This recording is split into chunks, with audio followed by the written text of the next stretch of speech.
علیہ السلام کی आवाज بوتان ماتي د پوش پروا نه کوي د نمرود د پولیسو پروا نه کوي داغه د تورو د نيزو پروا نه کوي د خپل مرګ د خپل ځان پروا ور سره نشتا ولی زړور پیغمبر دی او پیغمبر دا به زړوري نو څومره پیغمبران چې دا غوي ذکر په قران عظیم الشان کې راغلي دي الله جل شانه چې د دوی ذکر فرمایلی دی د دوی زړورته ور سره فرمایلی دا دوی چې کوم جهادونه کړی هغه الله جل شانه ذکر کړی دي دوی چې کوم تکلیفونه تیر کړی هغه الله جل شانه ذکر کړی او تکلیف دا په زړور سړی باندې راځي دا په بوزدل سړی باندې ناراضي ځکه زړور سړی حماس سړی بهادر سړی دا با د یو سامراج د ظلم د بربریت مخالفت کوي او په دې مخالفت کې به د تکلیفونه هم رسیږي د پسې به خبرې هم کیږي دا به پکې جیل ته هم بوتللی شي خو دا به د خپلې خبرې نه د الله جل شانه دپاره نه اوري نو محترمو خبره مې دا کوله چې د رسول الله صلی الله علیه وسلم د غیرت به څه و د رسول الله صلی الله علیه وسلم صحابه او ملګري هم دا غیرت والا و دا بهادر خلک محترمو دا دین دا علم او به خاص کر د قرآن او د حدیث علم دا داسې کس ته الله جل شانه نه ورکوي یاد ساتئ چې هغه بزدلی که سړی و که ښځی ځکه بزدله خلک دغه د الله جل شانه میشن دا مخکې نشي بوتلی ځکه په اسلام کې په دین کې په قرآن کې په حدیثو کې داسې خبرې تا ته مخې ته راځي چې د خان صاحب پروا به نه کې د خان صاحب په دې مخ باندې به د رسول الله صلی الله علیه وسلم دا خبره ورولي د نواب صاحب پروا به نه کې د نوابانو په مخ به الله جل شانه د قرآن عظیم الشان د آیاتونه ورولي او ته به په هغوی باندې فټ کې خو پروا به نه کې دا به په ما باندې پیسې بندېږي دا به په ما باندې تنخواه بندېږي دا به په ما باندې روټیګانې او پروګرامونه بند کړي نه الله جل شانه بزدله مجبون خلکو ته علم او د پیغمبرانو وراثت نه ورکوي ځکه یاد ساته محترم وروره دا علم دا د پیغمبرانو میراث دی پیغمبران دا زړورو دا بهادرو نو ته چې کله د پیغمبرانو وارث جوړیږي نو ته به زړور ځکه پیغمبر زړور دی نو ته به بزدله نه جوړیږي ورنه ته به د هغوی وارث نه یې ته د هغوی مال کم چې د علم په صورت کې موتا ته را رسېدلی دی کم چې د قرآن په شکل او صورت کې د حدیثو په شکل او صورت کې د شریعت او د دین په شکل او صورت کې را رسېدلی دی د پیغمبرانو نه دغه میراث موتا ته رسېدلی دی نو ته چې د هغه په کورنۍ کې ځان شاملې د پیغمبرانو په خاندان کې ځان شاملې د پیغمبر په خپلوانو په شاګردانو کې ځان شاملې د پیغمبر په وارثانو کې ځان شاملې د پیغمبر زړورو داغه ملګری دا زړورو تبم زړورې هغه مولا صاحب چې هغه خدای خو لوی عالم او بزدل دی د الله جل شانه ته د علم الله جل شانه ته د تقوا د منظور نه ده ولې د الله جل شانه زړور سړی خوخیږي واورا مدینه منوره کې یو ځل اوازه شوله وې دشمن حمله وکړله د کومې خوانه اوازونه راځي نو ډېر صحابه ولاړ دي ابو بکر عمر عثمان علي او ډېر لوی لوی جلیل القدر صحابه کرام ولاړ دي خو هر یو سړی د دې نه ځان ساتي چې یاره که زه ځان له دې سیټ ته لاړ شم او معلومات راوړم چې رښتیا خلکو حمله کړې که نه رښتیا لښکر را روان دی که نه نو زه خو به ځان لیم توره تیاره ده په مدینه منوره کې او ډاګونه دي چېرته پټېدی هم نه شم نو داسې نه چې زه قتل شم رسول الله صلی الله علیه وسلم د طلحه رضی الله تعالی عنه نه دا اس راواغسته اس په هغې باندې رسول الله صلی الله علیه وسلم سور شو لاړ ډېر لرې پورې لاړ مدینه منورې ته چې څومره لارې راغلي د نورو علاقو نه دا ټولې لارې تلاشي کړلې ځان له په ځان له رسول الله صلی الله علیه وسلم دا لارې ولیدې دلته هم څوک نشته دلته هم نشته دلته هم نشته صحابه کرام فرمای رسول الله صلی الله علیه وسلم په اسمان ډیر په تیزی سره راغی او طلحه رضی الله تعالی عنہ ته فرمای وجدته بحرا د کوم صحابي نه چې اس اغسته ورته وي استاد اس چې دی اس دا خو ډیر بهادر او تکړه او قوت والا اس دی سم سمندر دی سم بحر دی رسول الله صلی الله علیه وسلم د اس صفات وکړه د صحابه فرمای رضوان الله علیهم اجمعین چې موږ رسول الله صلی الله علیه وسلم زړورتیا بیا په دې موقع باندې ومنله بلکې دا وسوي د حنین جنگ او حوازن سره دا ډیر مضبوط خلک وو دوی کې لکان ځوانان سخت ډیرو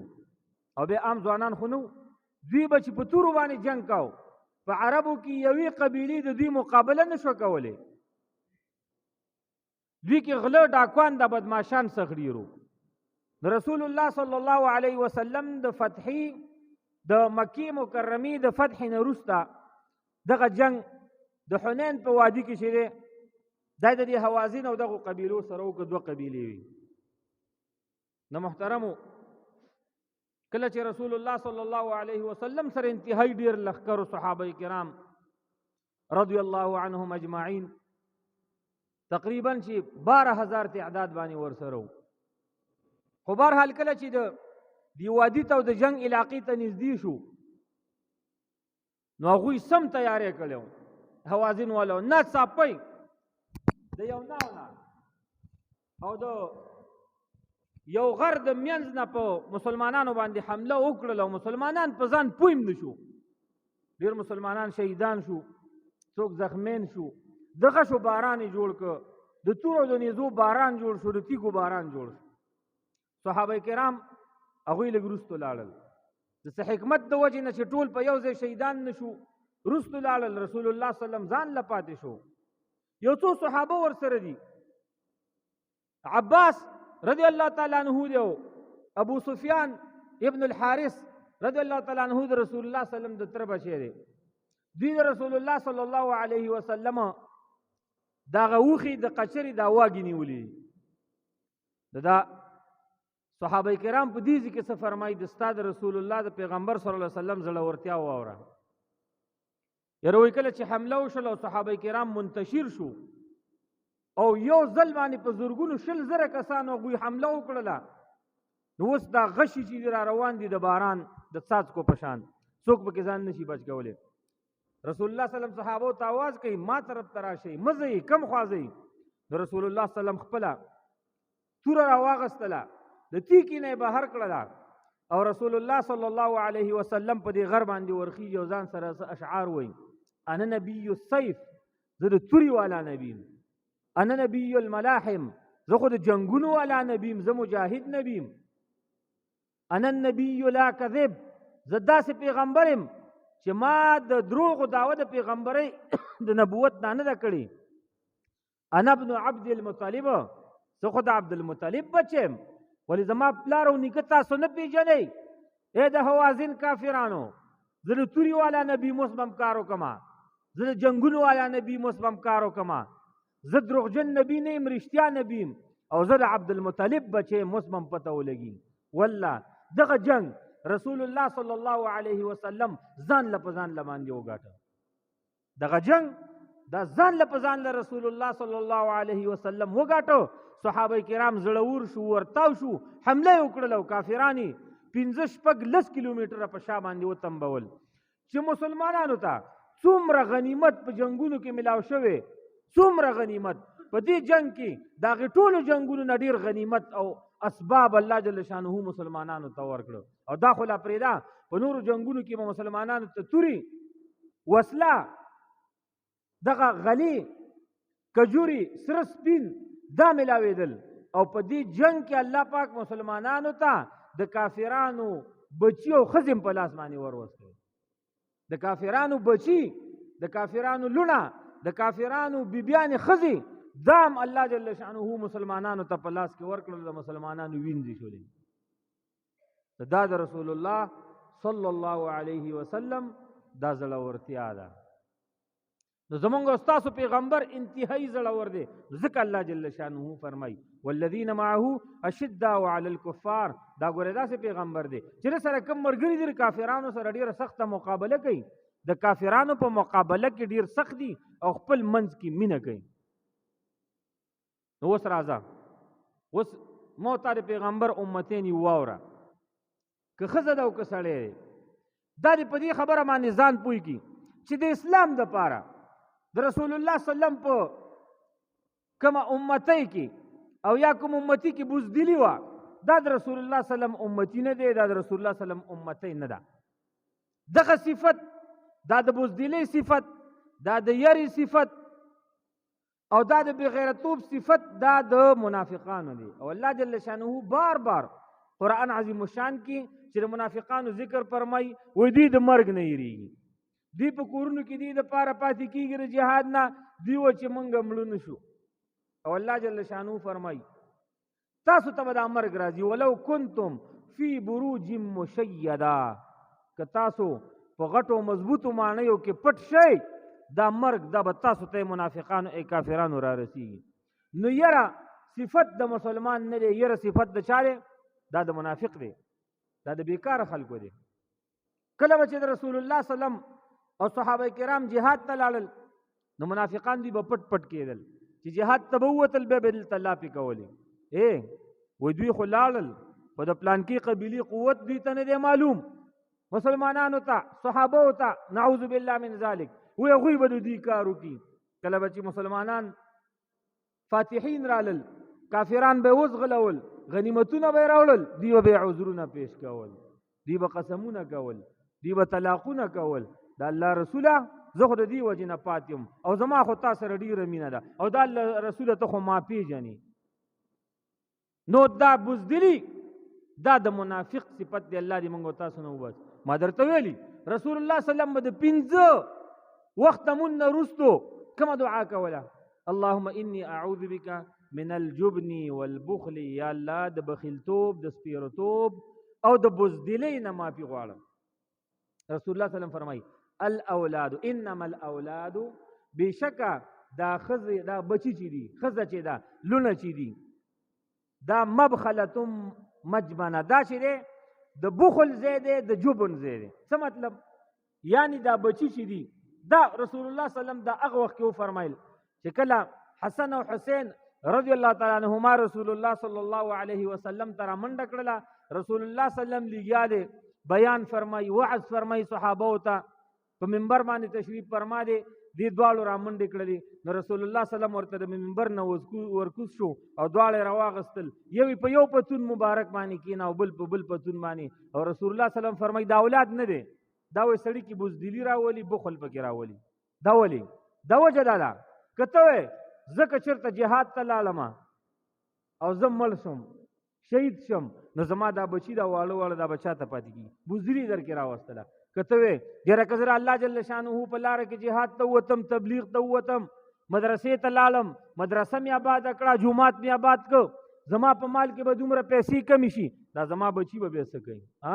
نو دقلته سپېرم کړي دي بچي، او دغې بچي ته بخیل هم کړلې او دغې بچي بې غیرت هم کړلې. نو څه به کوو؟ دغه بچي، دغه لوڼه، دغه ښځې، دا به انشاءالله مسلمان سړی بزدله کوي نه، مسلمان به هر وخت زړه وري. تا واوره ګورې، کله چې مسلمان کې بزدلي راغله، بزدلي بې غیرت، او که دا خبره مې وکړله یاره دا خل به څه وایي؟ نه،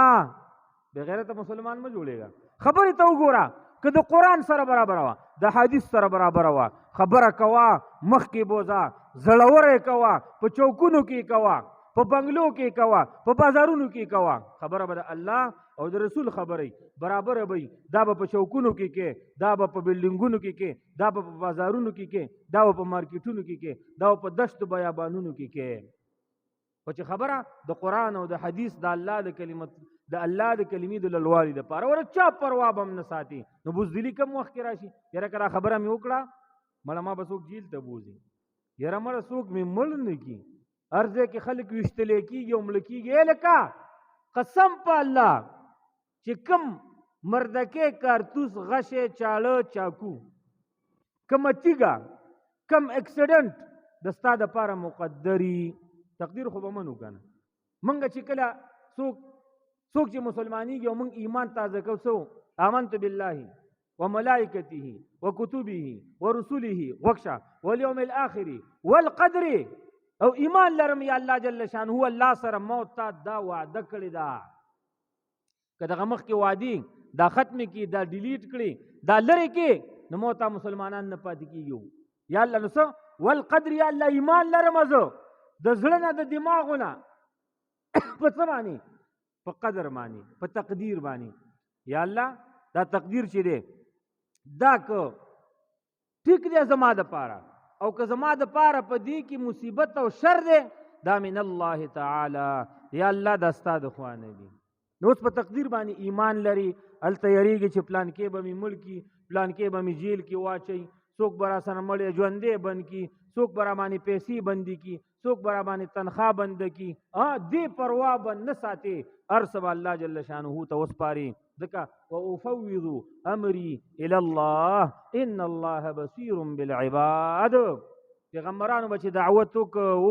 وبه یې که چې کله به ستړي شو کافرانو به نه منله پیغمبر هېڅکله وروستو نه دی تللی دا یاد ساتئ داسې پیغمبر څوک وښوئ چې هغه د دعوت په وخت کې ستړی شوی هغه وروستو تللی هغه د کافرانو سره خبره منلې د پیغمبر نه به وینې رواني خپله خبره به کوي د پیغمبر به غاښونه شهیداني خپله خبره به مخکې بوځي د پیغمبر به مخ مبارک زخمی خپله خبره به مخکې بوځي د پیغمبر به پڼې مبارکې د وینو نه ډکې شړپارې به کوي خو پیغمبر به د الله او د رسول خبره مخکې بوځي نو ته زړورتیا نوره څه ته وې پیغمبر به ټول قوم پرېښی داسې پیغمبر نشته چې هغه خپل قوم پرېښی نه خپلو بچو به پرېښی خپلې ښځې به پرېښی خپل لونه به پرېښی خو پیغمبر دومره زړور دی چې د چا پروا ورته نه ورځي د پیغمبر نه به جیداد غصب شوی اغستی شوی وی پیغمبر به د ملک من نه ایستلی شوی خو پیغمبر به خپله خبره کوي زړورتیا ته نوره څه ته وفوض امري الى الله الله جل شانه دیو پیغمبر ذکر فرمایي او پیغمبر څه ویل په قرآن عظیم الشان کې دي او سپارم زه امري خپل کارونه الى الله الله جل شانه ته یا الله ستا د دعوت کار دا خو ظاهرا لګیم الله د دې په زړونو باندې الله ته کار وکړه ولې ان الله بصیر بالعباد الله پاک خپل بندگان ښه ګوري یا الله زه خو لګیم دا د دعوت کار کوم جهاد کوم تبلیغ کوم الله د کلمې دپاره خدمت کوم نور خو ته خپل بندگان ګوري الله تا ته معلوم دی چې څوک د چا په نصیب کې هدایت شته او د چا په نصیب کې هدایت نشته وما علينا الا البلاغ المبين پیغمبران څه فرمایي او نشته په موږ باندې مګر رسول ښکاره موږ به خلکو ته قرآن رسو حدیث به رسو دین به رسو شریعت به رسو مسائل به رسو په حرام په حلال باندې به خلک پوی کوو او نور په مسلمانانو باندې څه نشته الله وما علينا الا البلاغ المبين موږ باندې ښکاره رسول دي ښکاره رسول موږ کړه الله خلم پالب باتا باندې پوی کړل مکملم پوی کړه الله نور ستا کار دی دا یاد ساتئ ها د پیغمبر او د علماو کار څه شی دی اراءة الطریق د هدایت ګوره دو طریقې یو اراءة الطریق دی لار ښودل مولا به تا ته لاره ښیي مثلا دې ته وایي او ایصال الى المطلوب دا د الله جل شانه کار دی په دې باندې ځان پوی کوي دا ډیره مهمه مسله ده ځان پې پوی کوي اوس ګوره اراءة الطریق دی ته وایي اوس یو سړی راغی او تپوس یې وکړ چې پلانکیا ډیرې ته ځم ډیرې بازار نه پیژنم بلد نه یم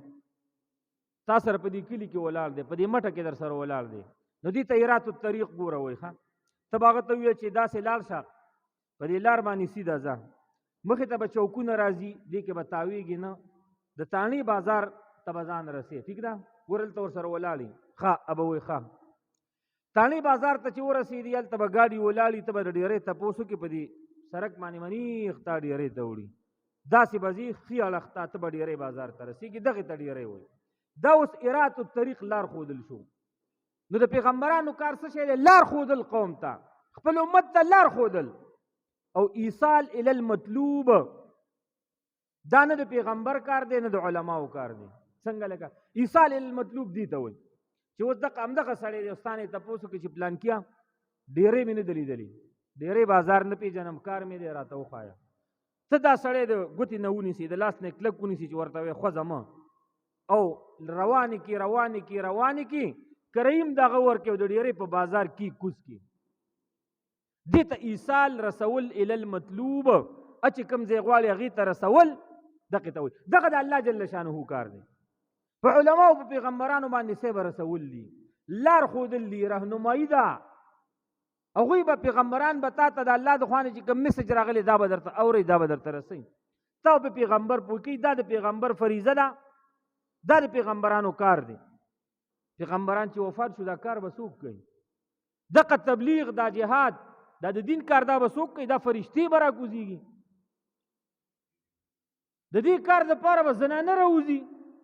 د دې کار دپاره به پیران راوځي،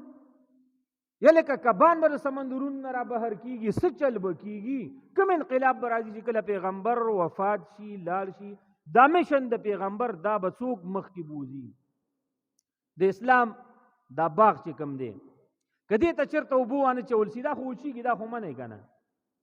دا منی. د چلګزي بابا دا سکول چې کوم دی، په دې کې شاګردان دي، په دې کې چې دا استادان نه او دا شاګردان روزانه ډیوټي لګوي، څه پیدا شته؟ نشته که نه؟ ځکه هلته څوک دعوت والا نشته، هلته څوک رهنما نشته، هلته ټیچر او استاد نشته. نو د اسلام دقسې مثال دی، دا د چلګزي بابا سکول. که چېرته مسلمانان ښه ډېر دي، تقوا ځان کې راولي، د منځونو شوقین دي، د جهادونو تبلیغونو شوقین دي، خو رهنما ورته نشته. داسې څوک نشته چې هغوی په قرآن باندې په صحیح طریقه پوهېږي، په حدیثو په صحیح طریقه باندې پوهېږي، د لا اله الا الله په مفهوم باندې په صحیح طریقه پوهېږي. دا مسلمانان به ګمراهان شي که نه به شي؟ دغه کار چې چېرته مسلمانان بې لارې نشي، بیکاره نشي، اعمال ته وران نشي، دې دپاره دغه میشن الله جل شانه چاته وسپاره؟ علماو ته یې به وسپاره. اوس تر قیامته پورې چې څومره علما دي، دا د پیغمبر صلی الله علیه وسلم وارثان دي. دا څوک وایي؟ دا رسول الله صلی الله علیه وسلم فرمایي العلماء. ابو داود شریف کې حدیث دی، اوږد حدیث دی، العلماء ورثة الانبیاء. علما چې دي د قرآن او د حدیث، دا د انبیاء وارثان دي. وارث چاته وایي؟ چې د پلار مال دته پاتې کېږي، زما مال زما زوی ته پاتې کېږي، دا زما زوی زما وارث دی. په خبره پوهېږئ؟ اوس د پیغمبران نه څه پاتې کېږي؟ خپله رسول الله صلی الله علیه وسلم فرمایي والانبیاء، او پیغمبران چې دي لا یورثون دینارا ولا درهما، پیغمبران نه د سرو زرو روپۍ سره پرېږدي، نه سپین پرېږدي په مال کې. رسول الله صلی الله علیه وسلم چې وفات شوی، د رسول الله صلی الله علیه وسلم نه میراثونه نه دي پاتې شوي. او یاد ساته، کم مال چې ته پاتې شوی دی هغه د یو کس دی نه. په دې مسله ځان پوهېږئ. د رسول الله صلی الله علیه وسلم نه چې کوم میراث پاتې شوی دی دا د ټول امت شریک دی. دا د رسول الله صلی الله علیه وسلم د لوڼو نه دی، دا د بچو نه دی، دا د بیبیانو نه دی. د رسول الله صلی الله علیه وسلم د بیبیانو د لوڼو خرچه دا د رسول الله صلی الله علیه وسلم د وفات نه وروسته به بیت المال ورکوله. دا د رسول الله صلی الله علیه وسلم د مال نه به نه ورکوله کېده. د رسول الله صلی الله علیه وسلم مال چې اول پاتې شوی نه دی، او که پاتې شوی دی دا د ټولو مسلمانانو شریک دی. ولې؟ د پیغمبر نه میراث نه پاتې کېږي، نه جاری کېږي. د پیغمبر نه یو میراث پاتې کېږي. رسول الله صلی الله علیه وسلم خپله فرمایي بل یورث العلم، بلکې پیغمبران چې دي دوی نه علم پاتې کېږي. نو رسول الله صلی الله علیه وسلم فرمایي فمن اخذه، چا چې دغه د پیغمبرانو د میراث د علم د حصه واغستله، فقد اخذ بحظ عظیم، یو لوی حصه د خیر حاصله کړله. مال دا خو د فرعونانو نه پاتې کېږي، دا خو د حامانیانو نه پاتې کېږي، دا خو د ابو جهل نه پاتې کېږي، دا خو د قارون نه پاتې کېږي. او علم به د چا نه پاتې کېږي؟ بهر پیغمبرانو نه پاتې کېږي. او که دغه علم چا اوچت کو، چا واغسته، نو رسول الله صلی الله علیه وسلم فرمایي فمن اخذ بحظ وافر، اخذ بحظ عظیم، یو لویه پراخه حصه د خیر حاصله کړه د دنیا او د آخرت، یو عظیمه لویه حصه د خیر حاصله کړله. نو مبارک دي هغه چاته چې هغوی د رسول الله صلی الله علیه وسلم وارثان دي. راځم خپلې موضوع ته. نو دغه وارث دا مولیانو صاحبانو ته ویم، اول ځان ته ویم، بیا نورو ته ویم، بیا تاسو ته ویم. مو تا د پیغمبر صلی الله علیه وسلم د امتی کېدو دعوه کوو که نه کوو؟ که څوک درته ووایي تر پیغمبر علیه السلام امتی نه جنګ ورسره کوې که نه، یاره ځانم پرې مړ کړې، ما ته پته ده. چې ما ته دی ویو چې تر پیغمبر امتی نه ما ته دی ویل نو ځان به در باندې مړ کوي. دا ولې دا هغه یو ایمانی جذبه ده، ښه کار دی، ښه کوي. خو راځه زموږ ستا پیغمبر صاحب، زموږ ستا مشر صلی الله علیه وسلم دا ډیر غیرتی و. ها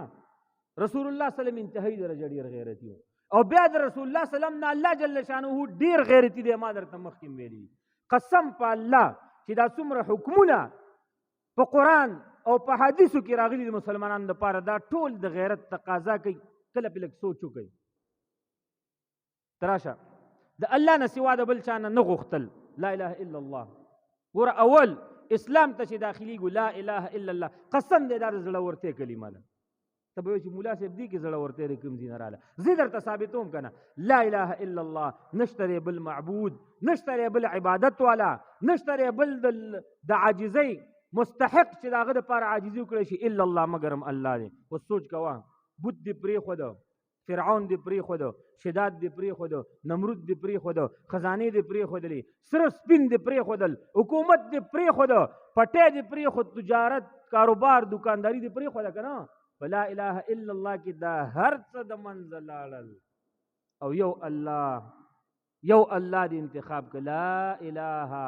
اوس که چېرته ته تجارت کې او ته وایې که دا تجارت ما بند که زما بچي به د لږې نه مړه شي او همدغه دې خپل خدای ګرځولې لا اله الا الله تا ویلې ده خو ټیک دې نه ده ویلې صاحب، تا په بزدلۍ باندې ویلې ده. که ته وایې که ما دا غله دا پټې بند که زما بچي به له لږې نه مړه شي که الله نه پټې تا خدای ګرځولې. که ته وایې ما کاروبار بند که دکان مې بند که زه به د لږې نه مړ شم، دغه دکان دا کاروبار تا خپل خدای ګرځولې، دا تجارت دې خپل خدای ګرځولې، دغه ملګری که ته وایې ما ورسره دوستانه د الله د رضا دپاره پرېښودله او دته زه نصیحت وکړم چې دا د ګناه کار مه کوه نو دا به ما سره د دې په مقابله کې وران شي، په ما باندې به پیسې بندي کړي نو زه به د لږې نه مړ شم، دغه ملګری تا خدای ګرځولې لا اله الا الله دا ته ټیک نه دی ویلې. محترم څه مطلب اسلام ته چې څنګه داخليږي لا اله الا الله دا زړورتیا باندې به داخليږي اور څه به پرېږدي مکمل زړه به د پاکستان عمره غټ کې او یوازې الله جل شانه ته به ځان وسپاري او محمد رسول الله دا بله د غیرت کلمه ده. راشه اوس محمد رسول الله چې محمد د الله جل شانه صلی الله علیه وسلم رسول دی نو چې تا خپل رسول مسنجر د الله جل شانه د خوانه تا پیغمبر ومانه نو داغه خوینه خو هم ځان کې راولي که نه. راشه ستاره پیغمبر ډېر زړور دی. ما درته یو څو جلک وویل دا همره زړور پیغمبر دی چې غاښونه یې شهیدان دي، بدن مبارک په وینو باندې لید پیت دی، په کپړو کې وچ ځای نشته او کومه محترم وینه ده. ما ته غوږ شه دا مسله په سپیکر ځینې وخت کې اکثره عوامو ته کولو نه خیر ده. یو مسله درته کوم د رسول الله صلی الله علیه وسلم هغه انسانی کم ضروریات چې زمونږ دي مونږ او تاسو چې کله بهر طرف ته لاړ شو باتروم ته لاړ شو او کومه تقاضا ضرورت خپل پوره کو څومره ګنده بینی موته انسانان یو دا ضرورت دی دا الله جل شانه پیدا کړی داسې یو. خو رسول الله صلی الله علیه وسلم چې کله به رسول الله صلی الله علیه وسلم قضای حاجات ته تشریف ویوړه والله د رسول الله صلی الله علیه وسلم او د سماتی به بین نه کاو بلکې د مشک او د عنبر او خوشبوئی بین به کاو. او ځمکې ته څه حکم و د رسول الله صلی الله علیه وسلم دغه خوشبو دې ته هغې ته موږ او د سماتی نشو ویلی. د رسول الله صلی الله علیه وسلم د بدن مبارک نه چې کومه خوشبو تې وه دا به ځمکې د ستیب جذب کړه ختمه به یې کړه ځان ته به یې راخله ځمکې انسانانو ته نه پرېښودله. یو صحابي دی واوره عبدالله ابن زبیر رضی الله تعالی عنہ رسول الله صلی الله علیه وسلم بیمار دی خپل تشو د اسمات ورته ورک د رسول الله صلی الله علیه وسلم بدن مبارک درته خیم چې څومره الله پاک پیدا کړی معتدغه د امتی کېدو داوی کو راشه وره نو هغه رسول الله صلی الله علیه وسلم په یو کاسه کې تشو د اسمات یو کو څه تکلیف رسول الله صلی الله علیه وسلم ته عبدالله ابن زبیر رضی الله تعالی عنہ پیجنی د عبدالله په نوم باندې ډیر صحابه دي ځان پوي کا یو عبدالله ابن زبیر رضی الله تعالی عنہ دی، عبدالله ابن مسعود رضی الله تعالی عنہ دی، عبدالله ابن عمر رضی الله تعالی عنہ دی. دا چې ډیر عبدالله په نوم باندې صحابه دي خو دا چې څوک یادوم دا عبدالله زید زبیر رضی الله تعالی عنہ دا عبدالله دا د اسماء رضی الله تعالی عنها بچی دی. اسماء د ابوبکر صدیق رضی الله تعالی عنه لور د لور. نو دا عبد الله د ابوبکر صدیق رضی الله تعالی عنه د لور د خوانه نسی دی. او دغه د عبد الله پلار زبیر دی. زبیر رضی الله تعالی عنه دا مې درته مخکې ویلې دا د صفیه بچی دی رضی الله تعالی عنها. او صفیه دا د رسول الله صلی الله علیه وسلم د پلار خور ده، د عبدالمطلب لور ده. ډېر لوی سړی دی، بعد خلافت هم کړی، بادشاهي هم کړې ده. بیا حجاج ابن یوسف ظالم راغی، حمله پې وکړه او عبد الله ابن زبیر رضی الله تعالی عنه دا شهید کړه، ځوړند کړی و. دا صحابي دی. او بله به یې درته ویم ده کله چې مسلمانانو مدینې منورې ته هجرت وکړو، د مسلمانانو بچي بند شو، هلکان به نه کېدل، لوڼه به کېدلې. بلکل څو کله بند و. رسول الله صلی الله علیه وسلم دعا وکړله. اولنی بچی چې پیدا شو د مسلمانانو د مهاجرینو دا څوک پیدا شو؟ عبد الله. راځئ چې درته ویم ابن زبیر رضی الله تعالی عنه. رسول الله صلی الله علیه وسلم راوغوښته، تحنیک یې ورته وکړ. هغه خوږ چیز رسول الله صلی الله علیه وسلم په خوله مبارکه کې وچوپه او د دې مرې پورې رسول الله صلی الله علیه وسلم د خپل لاړې مبارکې دا کېښودلې. اوله غذا چې د عبد الله رضی الله تعالی عنه ګېډې مبارکې ته، معدې مبارکې ته تېره شوې، دا څه دا د رسول الله صلی الله علیه وسلم لاړې مبارکې وې. یاره صاحب نو دې صحابي ما دا خبره کوله چې رسول الله صلی الله علیه وسلم ورته دغه خپل دا حاجت ورکړ، دا رسول الله صلی الله علیه وسلم تشه او د اسماتې دا کړی دا ویسه شوه او دا ادفن دا دفن که چېرته یې ښخ کا. یاره دا صحابي لاړ، چې لاړ واپس راغی، هغه کاسه جم دی تش راوړه. رسول الله صلی الله علیه وسلم ورته فرمایي او پې پوه شو څه دې کړل؟ وایي څه دې کړې؟ اوبه دې څه کړلې؟ د الله رسوله وایي ما دفن یې کړلې. وایي چېرته دې دفن یې کړې؟ دفن ښخېدو ته وایي ښخې مې کړلې، پټې مې کړلې. چېرته دې پټې کړلې؟ داسې اشاره یې خېټې ته وکړه دلته. وایي او وایي واوره اوسه یا عبدالله، ای د اسما بچیا، ای د زبیر بچیا، ای د صفیه نسیا، ای د ابوبکر صدیق رضی الله تعالی عنه نسیا، واوره. دا د رسول الله صلی الله علیه وسلم د خینیم زوی راغی که نه، ځکه اسما د ابوبکر صدیق رضی الله تعالی عنه لور ده او د رسول الله صلی الله علیه وسلم خینې شوه که نه. نو د رسول الله صلی الله علیه وسلم د خینې بچی هم راغی، د ترورزي بچی هم راغی، د ډېرو خواونه یې خپل دی. نو څه وایي ورته وایي زما دې د الله په ذات قسمي چې د پیغمبر د جسم کومه حصه د چا جسم ته لاړه شي په هغې جسم باندې اور حرام دی. هغه جسم دا به اور ته نه داخلیږي، ستا بدن دا به اور ته نه داخلیږي.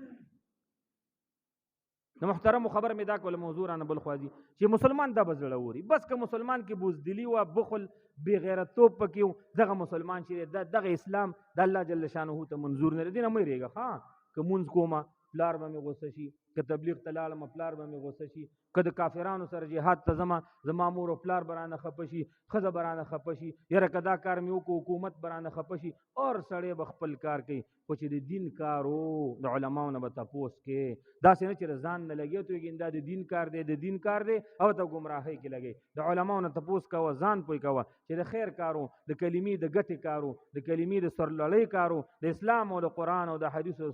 سرلړۍ کارو، د ازمري غوندې پې ورځه، نو ته به کامل مسلمان یې. او که بزدلي در کې راغله، که ښځې او که سړی، د رسول الله صلی الله علیه وسلم د امتي کېدو دعوه به نه کې. الله دې ول ماته به تاسو ته څو خبرو باندې عمل کولو توفیق را نصیب کړي. صلی الله تعالی علی خیر خلقه محمد وعلى اله واصحابه اجمعین. الله جل شانه دا کوم حاضرین مرګري راغلي اوریدونکي الله ټولو ته خیر ورکړي، رب زموږ ټولو ګناهونه معاف کړي. الله څو قرضداران د قرض اخلاص کړي.